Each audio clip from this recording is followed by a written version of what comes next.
Insurance update. The BYU Health Center will now take private insurance. What this means for students. The more the merrier. BYU sending 2 advertising teams to a prestigious national competition, something that's never been done before. And bicycle break-in. Salt Lake police are looking for a serial burglar and want you to help. I'm Jen Benson. And I'm Ashley Munguia. It's December 5th, and in Utah, it's 12 o'clock. From KBYU and the BYU Department of Communications.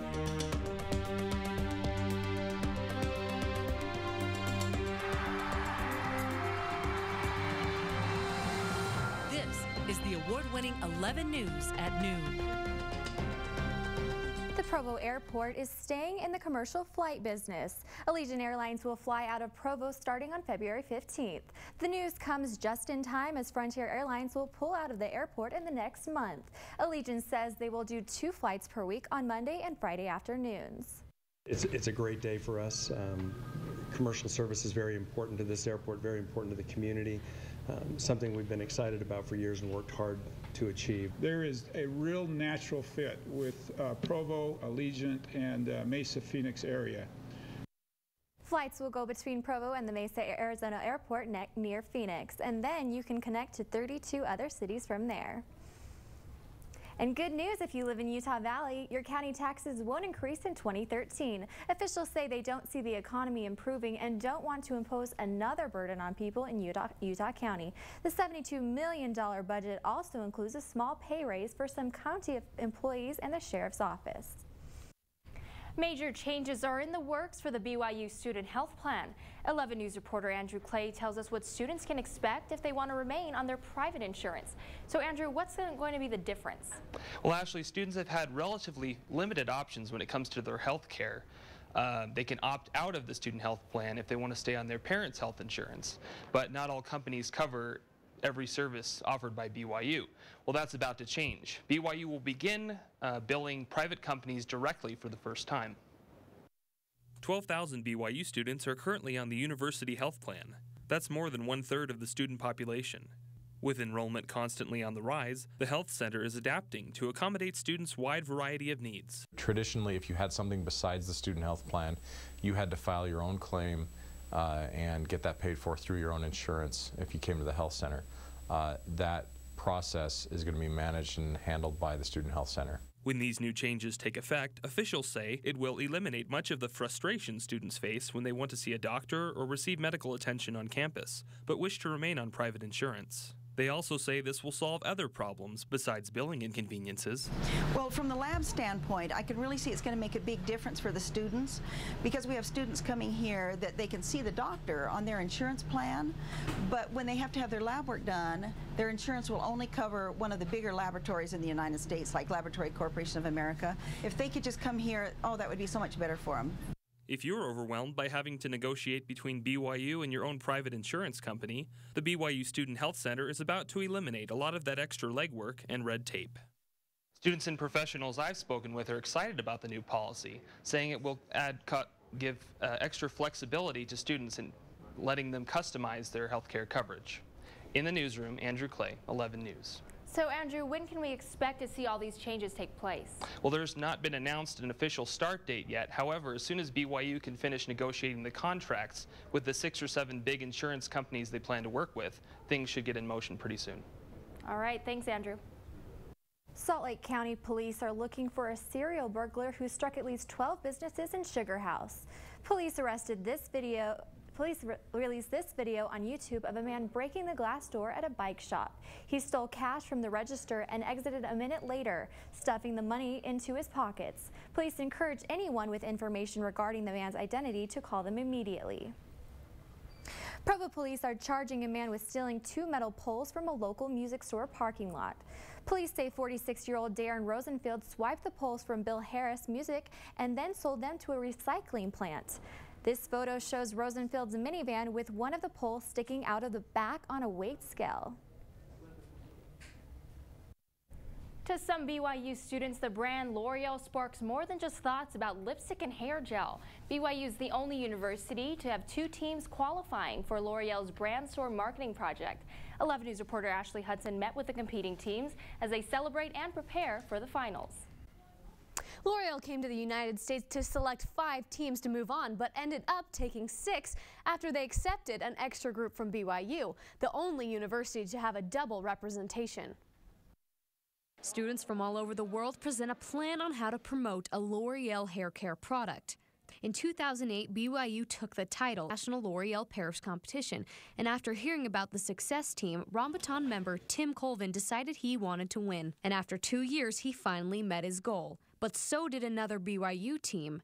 I almost cried. I about freaked out. I really wanted to win. The 2 teams used both marketing and advertising strategies to promote a Southeastern Asian hair care product. They sent surveys to consumers across the world to better understand their new client needs. Really hard.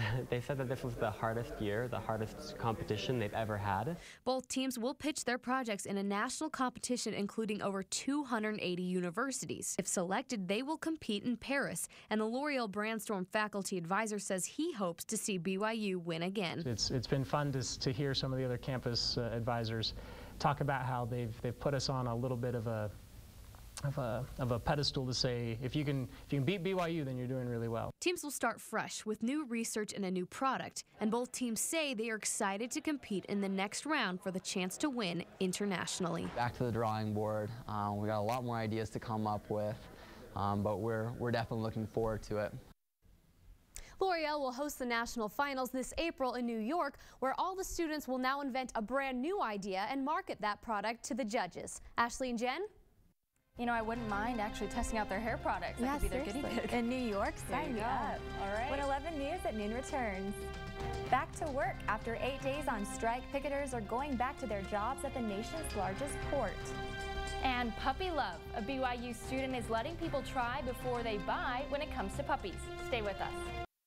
Some Utah legislators are working on a law that would force motorcycle riders to wear helmets. Back in 2009, the legislator voted and then killed a bill requiring all riders to wear them. Senator Todd Willer is working on the bill because he says too many motorcyclists get into accidents and then end up needing help from the government. Right now, Utah law only requires riders under the age of 18 to wear a helmet. A new fee for street lights is upsetting some people in Salt Lake City. People want the city council to find another way to pay for street lights because the new fee comes in addition to property taxes. The proposal comes as more than 1,000 light bulbs across the city needing replacements. Protesters say that the city just needs to budget better.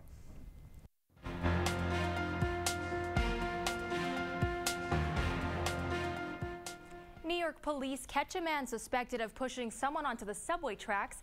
An 8-day strike ends in Los Angeles, and lawmakers in South Dakota are taking distracted driving to a whole new level. Here's your look at news from across the nation. New York police say they now have a suspect in custody for the death of a man killed by a subway train.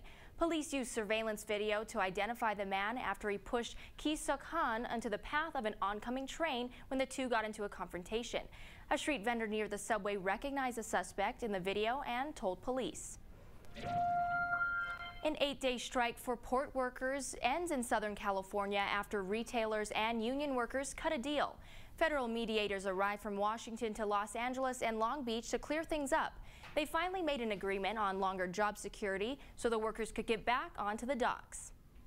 10,000 longshore workers in the ports of LA, Long Beach are going to start moving cargo on these ships.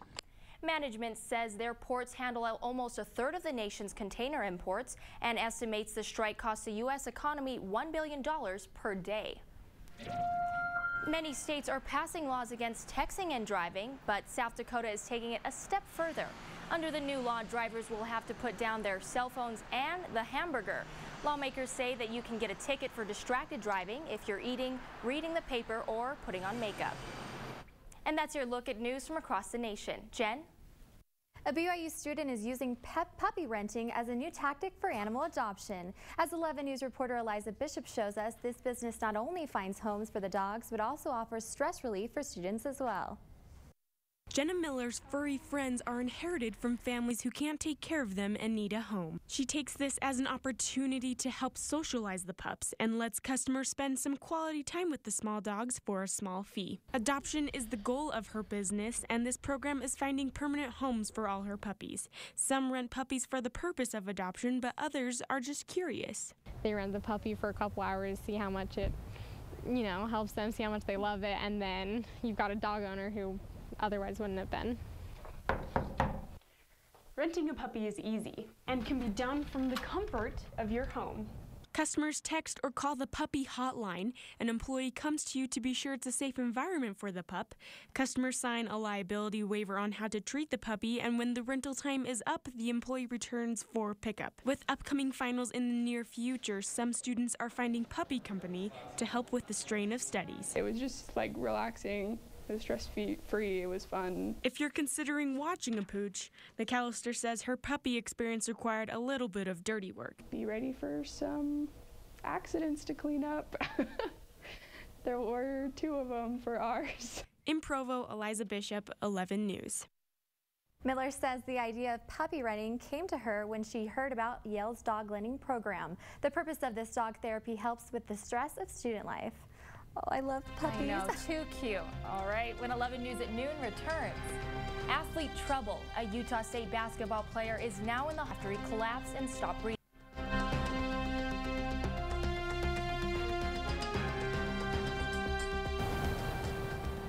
Welcome back. Just from taking a look outside, it's looking a little overcast, so we should be seeing several areas around the Wasatch Front are feeling those light showers, and currently we're at a temperature around 46 degrees with the humidity there at 71%, pretty high, with some pretty calm wind speeds.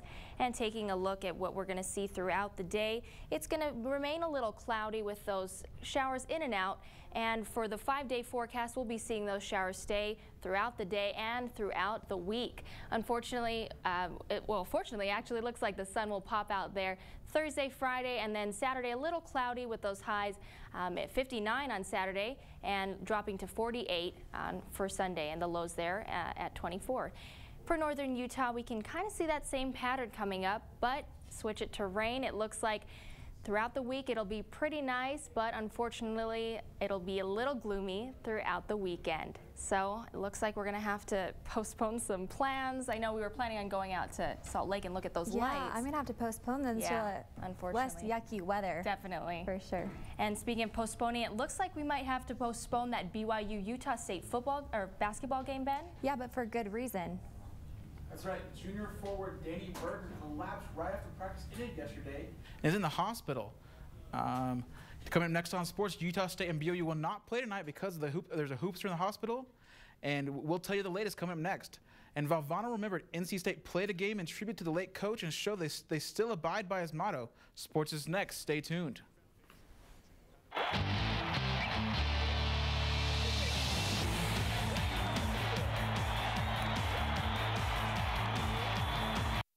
The women's basketball game between Utah State and BYU did take place last night in the Marriott Center. The Cougars won 75-72 behind Haley Steed's 22 points and 12 assists. Steed is now the BYU career assist leader, passing the record set by Valerie Cravens in 1984. Haley Steed isn't the only record-setting Cougar in the news. Former BYU quarterback Ty Detmer was officially inducted in the College Football Hall of Fame Tuesday in New York City. And proud to be here and accept this award on behalf. I think it's really a representative of the team you played on and the coaches you played for, and proud to be representing that group. Detmer joins 6 other BYU football greats in the hall, including Coach Lavelle Edwards and Steve Young. Across town at Madison Square Garden, college basketball's Jimmy V Classic took place. NC State fell behind UConn early, but on a night honoring former coach Jim Valvano, they didn't give up. The Wolfpack broke a tie late in the second half and never looked back. C.J. Leslie led the team with 16 points and 13 rebounds as 25th ranked NC State out-hustled the Huskies for a 69-65 win.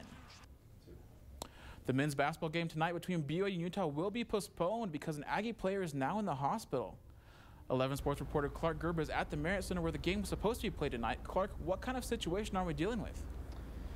Ben, Utah State is calling this a serious medical situation. The team says junior forward Danny Berger was standing alone when he collapsed during practice yesterday in Logan. Team officials say Berger lost consciousness and stopped breathing. Team doctors were able to revive Berger at the scene, reportedly with an automatic external defibrillator. He was then airlifted to Intermountain Medical Center in Murray last night. Berger is the second-year starter for the Aggies, who are 4-1 so far this season. He averages 8 points and 4 rebounds per game, including an 11-point effort last Wednesday in an overtime win versus Santa Clara.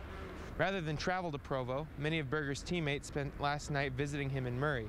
The team says he is in stable but critical condition. BYU will now turn its attention to their game against Utah on Saturday. This would have been the first time that BYU played both Utah and Utah State in the same week since 1980. The Cougars have a 6-game winning streak against the rebuilding Utes, and the game Saturday will be at 7 Mountain Time in the Marriott Center. As you can see behind me, there were plenty of fans camped out for tonight's game against Utah State. They will now have to wait until Saturday. I spoke to some of the fans, and they agree that while it is disappointing that the Utah State game is canceled, they say that it is more than understandable, and their thoughts are with Danny Berger and his health. At the Marriott Center, Clark Gerber, 11 News. Thanks, Clark. There's still no official word from BYU or Utah State as to whether or not tonight's games will be rescheduled in the future. So it's now been 20 years since the passing of Jim Valvano when he lost his fight to cancer. Well, I think it's a great way to carry on his legacy with the Jimmy V Classic. Yeah, he has affected so many people, and it's amazing. Like Ashley said, his legacy has been continuing for so many years. All the great cancer research that's come because of it. Great, thanks, Ben. Still to come on 11 News at noon. Edible art. This gingerbread house making is recreating America's most famous house. We'll show you this tasty creation when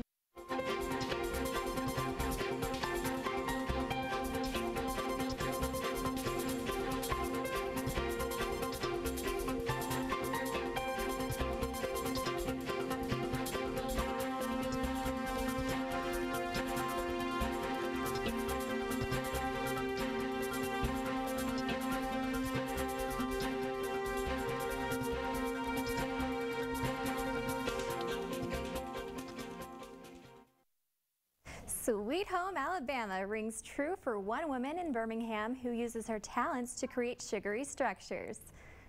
The nickname Gingerbread Lady says it took her 12 days to make an edible replica of the White House using candy, icing, and of course gingerbread.